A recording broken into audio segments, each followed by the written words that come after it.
মহারাজ, অনেকদিন ধরে একটা কথা বলবো বলবো ভাবছি, কিন্তু বলতে পারছি না মহারাজ। তা মহারাজকে না বলে কথাটা চেপে রেখেছো কেন গোপাল? আপনি আপনার মুখের দরজা আর কানের জানালা বন্ধ রাখলে খুশি হব। যাই হোক, আমি জানতে চাইছি, আপনি তো কৃষ্ণনগরের রাজাধিরাজ মহারাজ কৃষ্ণচন্দ্র। হ্যাঁ, তো এতদিন পরে তোমার কি সে ব্যাপারে কোনো সন্দেহ আছে নাকি? না মহারাজ, আমার এই ব্যাপারে কোনো সন্দেহই নেই, কিন্তু একটা জিনিস জানতে চাই যে আপনার শাসনকাল সম্বন্ধে আপনার নিজের জানতে ইচ্ছে করে কিনা। এতে অত জানা বোঝার কি আছে? কৃষ্ণনগরের শাসন কার্য দারুণ চলছে, দারুণ। ওরকম মনে হয়। মানে মানেটা খুবই সোজা মহারাজ। আমাদের রাজ্য ছাড়া অন্য রাজ্যের খবর নিলে জানা যাবে কোথায় কি হয়, আর তার নিরিখে কৃষ্ণনগরের স্থান কোথায়। তুমি মহারাজকে কি অপমান করতে চাইছো গোপাল? এই ধৃষ্টতা এই অধম গোপালের নেই মন্ত্রী মশাই, তবে ভালোরও তো ভালো আছে, তাই বললাম আর কি। আমাদের প্রজাদের তো পূর্ণিমা অমাবস্যা এটা সেটা সমস্যা লেগেই আছে। তা বাকি রাজ্যে কিভাবে সব সমস্যার সমাধান হচ্ছে আমারও মনে হয় সেটা জানা খুবই জরুরি। গোপাল ঠিকই বলছে, নিজের সৌন্দর্য কখনো নিজে বোঝা যায় না। বাইরের একটা দ্বিতীয় বা তৃতীয় ব্যক্তি যদি সুন্দর বলে তবেই আসল সুন্দর। এই তো মহারাজ, আপনার একদম খোলতাই মাথা। কি সুন্দর আমি চট করে বললাম আর আপনি ছট করে বুঝে গেলেন। শোনো গোপাল, কোথায় কেমন রাজ্য পরিচালনা হচ্ছে সেই ব্যাপারে তোমাদের খোঁজ খবর নিতে হবে। যদি কোথাও থেকে ভালো কোনো বুদ্ধি পাওয়া যায় যা আমাদের রাজ্যের কল্যাণে কাজে লাগানো যাবে, তাহলে আমরা সেটা কাজে লাগাবো। হ্যাঁ মহারাজ, এটাই আমি বলতে চাইছিলাম আর কি।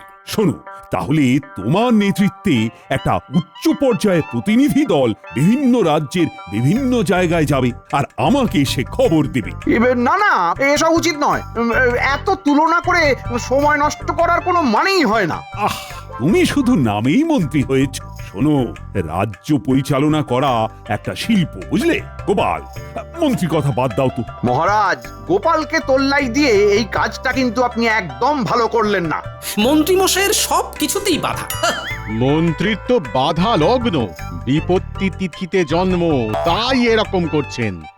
শুভ কাজে দেরি করতে নেই গোপাল। সকল রাজসভাসদ আজকে বিকেলেই রাজবাড়ির মাঠে উপস্থিত থাকবে। তোমাদের যাত্রা তখনই শুরু হবে, আর কে কি দায়িত্ব নেবে সব আমি তখনই বুঝিয়ে দেব। যথা আজ্ঞা মহারাজ। হ্যাঁ, আজকে রাজসভা তাহলে এখানে শেষ হলো। গুঞ্জি, আর কষ্ট করতে হবে না, বুঝলে? সব ব্যবস্থা হয়ে গেছে। তুমি তুমি শুধু আমার জামা কাপড় আর কিছু শুকনো খাবার দাবার খেয়ে উঠে গুছিয়ে রেখো। হ্যাঁ, এ কি মহারাজ মাইনে বাড়াবেন না ভ্রমণে নিয়ে যাবেন? না না, ভ্রমণ করবো তো আমরা। আমি একটা জব্বর দায়িত্ব পেয়েছি, বুঝলে? ওই প্রতিনিধি দলের মাথা বলে কথা। ভালো, যা হবার তো সেই মহারাজেরই হবে, আমাদের আর কি। বেতন তো আর বাড়বে না। আমি তো বেতন বাড়ানোর কথা একবারও রাজসভায় উল্লেখ করিনি। তাহলে কি করে কাজ হবে? কাজ তো হতেই হবে গিন্নি। সকালে রাজসভায় যেটা করেছি সেটা হলো পূর্বরাগ, এরপরে বিকেল থেকে শুরু হবে অনুরাগ, তারপরে হবে ভীষণ রাগ, আর এই রাগের আগুনে জল ঢালতেই মহারাজ বেতন বাড়িয়ে দেবেন। তুমি কি সাংঘাতিক কথা বলো! আমি তার মাথা মুন্ডু কিছুই বুঝতে পারি না। এখন কিচ্ছু বুঝতে হবে না গিন্নি। আগে মহারাজের প্রতিনিধি হয়ে ঘুরে বেড়ানোর মজাটা আচ্ছা করে নেব, তারপর ধীরে ধীরে আসল কাজ সারবো। ভালো।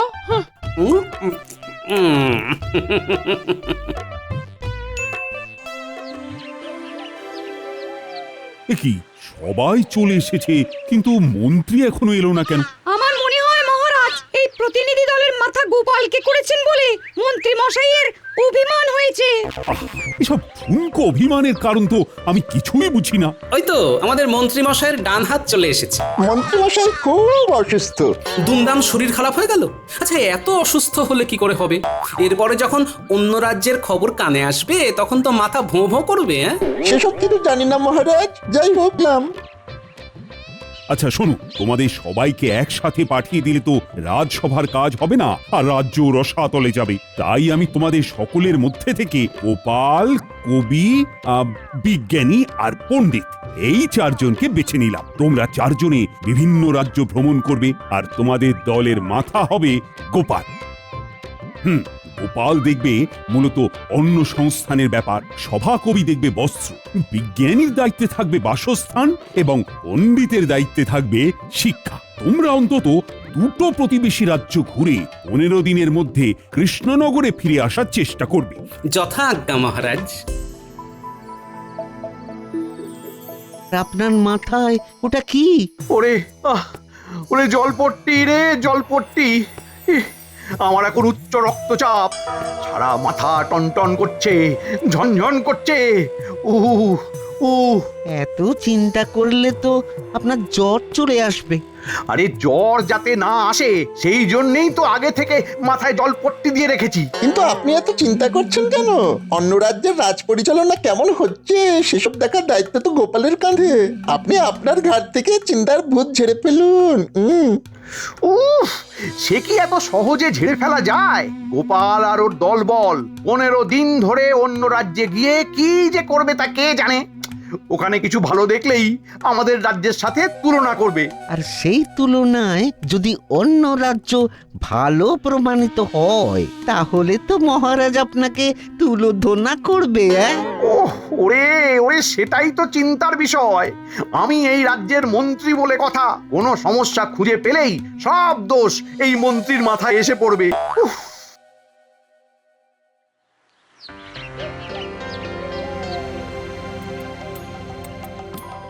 আরে আরে, কৃষ্ণনগরের সভাসদগঞ্জে সবাই আসেনি খাম্বাজরাজ, শুধু আমরা চারজন মাত্র। আমি, সভাকবি, বিজ্ঞানী আর পণ্ডিত। তা বিনা নিমন্ত্রণে হঠাৎ করে হাজির, কোনো কারণ আছে বুঝি?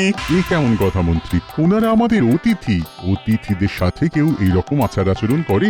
ভুল হয়ে গেছে মহারাজ, আপনারা এত দূর থেকে এসেছেন, আসুন আপনারা অতিথিশালায় এসে বসুন, আমি আপনাদের খাওয়া দাওয়া আর বিশ্রামের বন্দোবস্ত করছি।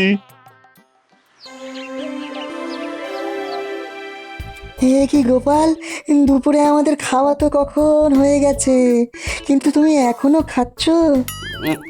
আর বলো না বিজ্ঞানী, ওই পোলাওয়ের সাথে মাংসের ঝোলটা যা বানিয়েছে না, আমি লোভ সামলাতে পারিনি, তাই খাম্বাজরাজের রাঁধুনির কাছ থেকে একটু চেয়ে আনলাম আর কি। বিকেলে তো আবার মুড়ি তেলে ভাজা খেতে দেবে বললো। সেটাও হজম করে নেব। খাচ্ছে গোপাল, দাচ্ছে গোপাল, বাড়ছে তাহারে ভুঁড়ি, এখনো খাচ্ছে মাংস পোলাও, বিকেলে খাবে মুড়ি। কি গোপাল, তোমাদের যত্ন আত্মীর কোনো ত্রুটি হয়নি তো? না না খাম্বাজরাজ, কি যে বলেন। যাই হোক, আসার পর থেকে আপনার সাথে অনেক কথাই হয়েছে, কিন্তু জরুরি কথাটাই হয়নি। হ্যাঁ বলো গোপাল। আমার মনে হয় ওই আলোচনাটা একটু বাইরে হাঁটতে হাঁটতে করলে ভালো হয়। এত খাওয়া দাওয়া হচ্ছে, খাবারটাও হজম হয়ে যাবে আর কি। হ্যাঁ তাহলে তাই চলো, এই তোমরাও সবাই এসো। যত্র হটন্তি তত্র ভুঁড়ি কমন্তি। আমরা আসলে ওই মহারাজ কৃষ্ণচন্দ্রের প্রতিনিধি হিসেবে এখন বেশ কিছু রাজ্য ভ্রমণে বেরিয়েছি। বাহ, বেশ ভালো। মাঝে মাঝে এরকম ঘুরতে যাওয়া শরীর আর মনের জন্য খুবই ভালো। মহারাজের জয় হোক। মহারাজ, এই নিন আপনার দুপুরের শরবত, আপনি তো না খেয়েই বেরিয়ে পড়েছেন। কই দেখি দেখি। বাহ, বেশ মিষ্টি আছে, এই নিন। কি গোপাল, তুমি আমার শরবত খেয়ে নিলে কেন? পুরোটা খাইনি তো খাম্বাজরাজ, শুধু দেখে নিলাম মিষ্টি না টক। ও মা, গোপাল তুমি কিন্তু খুব দুষ্টু হয়েছো। কোনো ব্যাপার না, আমি আবার শরবত করে আনছি। থাক, আর লাগবে না। তাহলে আমি বাকিটাও খেয়ে নিচ্ছি, ভালোই হলো। জলের দরে ফলের রস, মানে ওই বিনামূল্যেই হয়ে গেল। ওসব বাজে কথা রেখে যেটা বলতে চাইছিলে সেটা বলো। গোপালের শুধু বাজে বকিতং বকিতং। আমরা চারজন আপনার রাজ্যের 4টে বিষয় সম্পর্কে জানতে এসেছি। আমি অন্ন, বিজ্ঞানী বাসস্থান, সভাকবি বস্ত্র আর পণ্ডিত শিক্ষা সম্পর্কে জানবো। ও এই ব্যাপার, তা এই ব্যাপারে যে বা যারা তোমাদের সহযোগিতা করবে তাদের সাথে কথা বলিয়ে দেব। উফ, তাহলে তো ভালোই হয়। আচ্ছা চাষি ভাই, তোমাদের এবারে ফলন কেমন হয়েছে? কি বলবো বলো, আমাদের জমিতে খুব একটা ফলন হয় না। যা হয় তাতে নিজেদের সংসারে দুবেলা দুমুঠো খেয়ে পরে বাঁচতে পারি আর কি। আর তোমাদের রাজাকে খাজনা দিতে হয় না? না, খাজনা নিয়ে জোরাজুরি করেন না উনি। সে কি গো? হ্যাঁ, আমাদের রাজা মন্ত্রী খুবই ভালো, প্রজাদের ভালো মন্দ ব্যাপারটা বেশ বোঝেন। বেশ বেশ।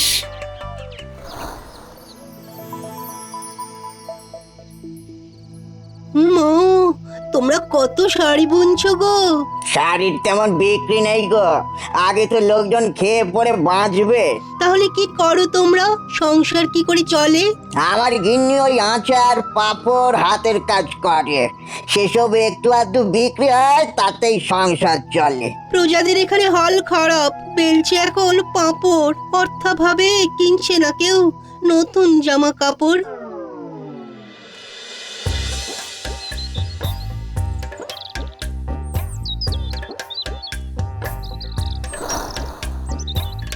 আচ্ছা, সেই জন্যে খাম্বাজ রাজ্যে নতুন বাড়ি ঘর হচ্ছে না।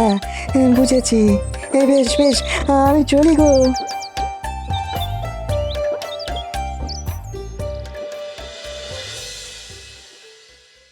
আমি কিছু বলবো না, আগে তোমরা সবাই বলো লোকজনের সাথে কথা বলে কি বুঝলে। আমি বলছি, এই রাজ্যে প্রজাদের তেমন রোজগার নেই, কিন্তু সবাই বেশ হাসি খুশি আছে।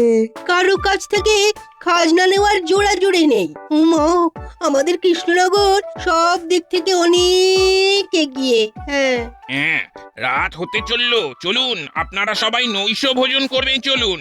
হ্যাঁ, তা যাচ্ছি, কিন্তু একটা কথা বলো তো, তোমাদের রাজা তোমাদের ঠিক মতো বেতনপত্র দেন?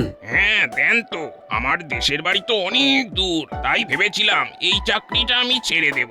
তখন তিনি বললেন এই রাজ্যেই মা বাবা স্ত্রী সন্তানকে নিয়ে আসতে, আমিও নিয়ে এলাম।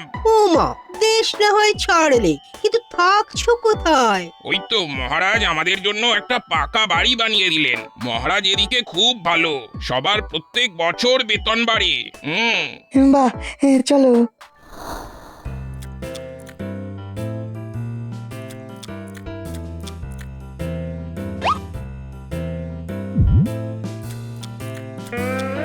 কি গোপাল, তুমি আবার আমার পাক থেকে রসগোল্লা তুলে নিলে কেন? একটু দেখলাম রসগোল্লাটা মিষ্টি না টক। উফ, তোমাকে নিয়ে তো আর পারি না। এই এই কে আছো? গোপালকে ভরপেট খাওয়াও।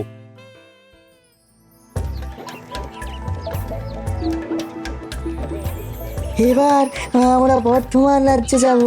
তারপরে আরো যদি সময় থাকে তাহলে আরো বেশ কিছু রাজ্য ঘুরে দেখবো।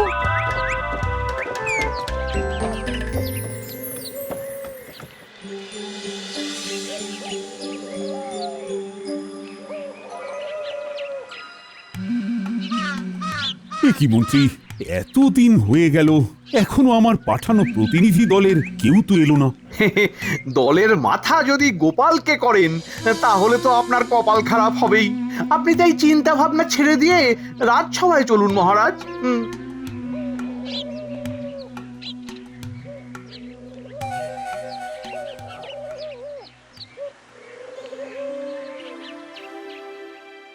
এত ভাববেন না মহারাজ, ওনারা নিশ্চয়ই খুব তাড়াতাড়ি চলে আসবেন। এই তো মহারাজ চলে এসেছি। আর অপেক্ষা করতে হবে না মহারাজ। আমাদের রাজ্য ভ্রমণ সম্পূর্ণ। হ্যাঁ, তা তোমরা সবাই কেমন কি দেখলে শুনলে সেটা বলো। মহারাজ, রাজস্ব আদায়ের দিক থেকে সব রাজ্যের থেকে এগিয়ে কৃষ্ণনগর। বাহ বাহ বাহ, সে তো ভালো কথা। তার মানে আমাদের রাজ্য প্রগতির দিকে আছে। কিন্তু মহারাজ, আয় কম হওয়া সত্ত্বেও অন্যান্য রাজ্য যখন রাজকর্মচারীদের বেতনের সঙ্গে মোটা ভাতা দিচ্ছে, তখন কৃষ্ণচন্দ্রের সভাসদরা ঘটি ঠুকবে কেন? কাজ না করে খালি বেতন বেতন করলে চলবে? অন্য রাজ্যের রোজগার কম, সভাসদের বেতন বেশি, আমাদের এখানে কম বেতনেই থাকতে হবে খুশি। আমার আর আজকে কিছু ভালো লাগছে না। যা কথা হবে আগামীকাল।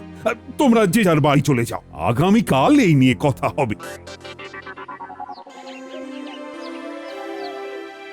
মহারাজ, আজকে কিন্তু একটা হেস্তনেস্ত করতেই হবে, আমি বলবো না। মহারাজ, খাম্বাজ রাজ্যে বর্ধমান রাজ্যে আমাদের মতন শিক্ষার সুব্যবস্থা নেই, থাকলেও পাঠশালায় ছেলেপুলে আসে না। আমার যদি বেতন না বাড়ে তাহলে আমি কি করে পড়ানোর অনুপ্রেরণা পাবো? ওমা, এক অবস্থা তাঁত শিল্পেও মহারাজ। এখন তাঁতিরা পাঁপড় বেলছে, আর আমাদের সভাসদরাই যদি ভালো কাপড় জামা না পরে তাহলে তো একই অবস্থা আমাদের রাজ্যেও হবে।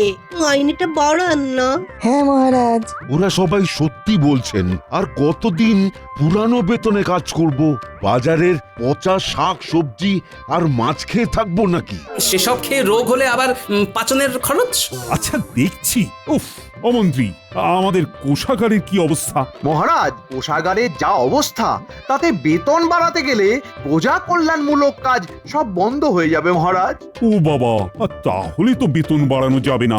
রাখুন তো মন্ত্রীর কথা। একদম বাজে কথা বলবে না গোপাল। মহারাজ এক কথার মানুষ, আর তাই বেতন বাড়বে না যখন একবার বলে দিয়েছেন তখন আর বাড়বেন না। আমরাও তাহলে ছাড়বো না। হ্যাঁ, আমরা রাজবাড়ির দরজার সামনে সবাই ধন্যায় বসবো, আমরণ অনশন করব। হ্যাঁ হ্যাঁ, সকল রাজ্যবাসী জানুক আমাদের মহারাজ কতটা নির্দয়, আর তারপরে সবার সামনে মহারাজের নাক কাটা যাবে। চলুন সবাই ধন্যায় বসি।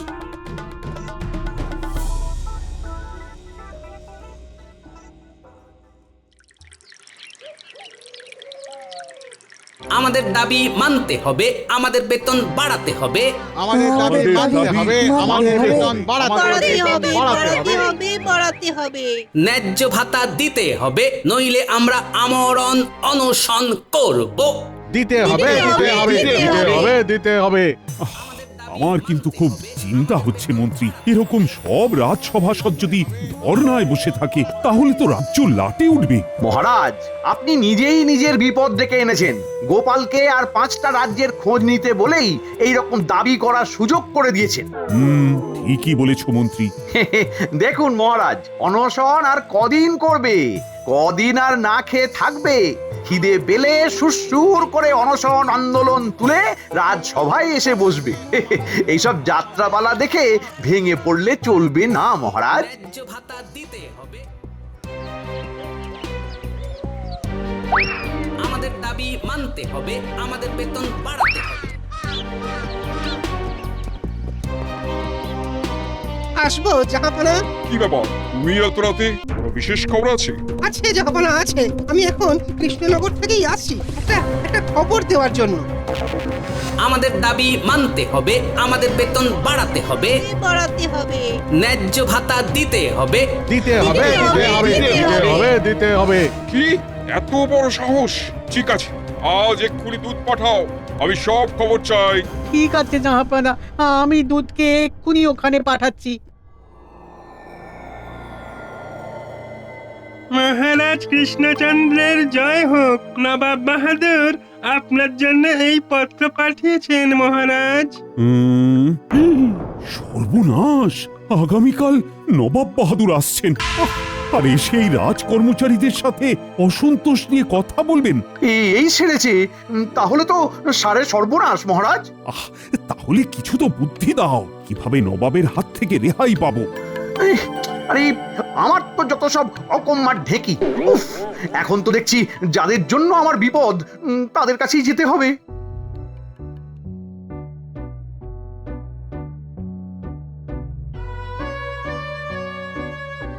মানতে হবে, মানতে হবে। ও গোপাল, তোমাদের এই ধর্ণা আন্দোলন বন্ধ করো। এই খবর নবাবের কাছে চলে গেছে। উনি আগামীকাল সশরীরে এসে যদি এসব দেখেন তাহলে আপনার গদি নড়ে যাবে, তাই তো? কিন্তু আমরা আমাদের আন্দোলন চালাবো, দাবি না মেটা অবধি চলছে, চলবে। না না না না, এরকম করো না। কিছু একটা উপায় তো বলো, নইলে আমার গদি ডুবে গেলে তো নবাবও যে তোমাদের মোটা বেতন দেবেন তার কোনো ভরসা নেই। ঠিক আছে, এত করে যখন বলছেন তখন আমার একটা উপায় আছে। কি উপায়?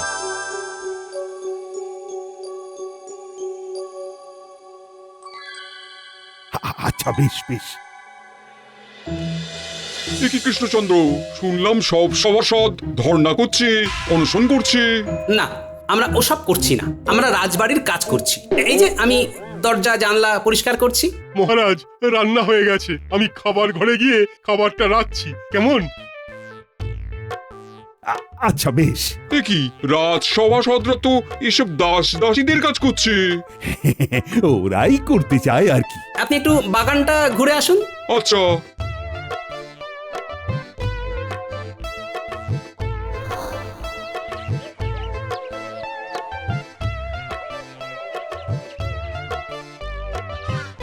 এখন আমি রোদে দাঁড়িয়ে দিচ্ছি গাছে জল, কদিন পরে আসবে গাছে মিষ্টি মিষ্টি ফল।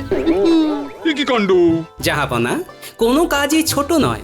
বেতন বা ভাতা উপযুক্ত হারে না পেয়ে আমরা বাধ্য হয়ে এমন এমন কাজ করছি, এতে রোজগারটা যা একটু বাড়ে। এই যা, গোপাল হাটে হাঁড়ি ভেঙে দিল। এইভাবে সভাসদদের যদি কাজ করে খেতে হয় তবে রাজ্যের কাজ হবে কি করে? আমি আজকে থেকেই রাজ্যের জন্য অনুদান পাঠানো বন্ধ করে দেবো। তাতেও যদি কাজ না হয় আমি তোমাকে এই রাজ্য থেকে অপসারিত করব। ওরে বাবা রে বাবা, এরকম করবেন না জাহাপনা। তাহলে আজকে থেকে এই সবার বেতন বাড়াও, আর যাদের যা কাজ তাদের তা করাও। দূর দূর, কি কুক্ষণে যে চার মূর্তিকে ভিন রাজ্য ভ্রমণে পাঠালাম। ও মা গো, আজ তো সব তাজা সবজি, টাটকা মাছ, কি ব্যাপার!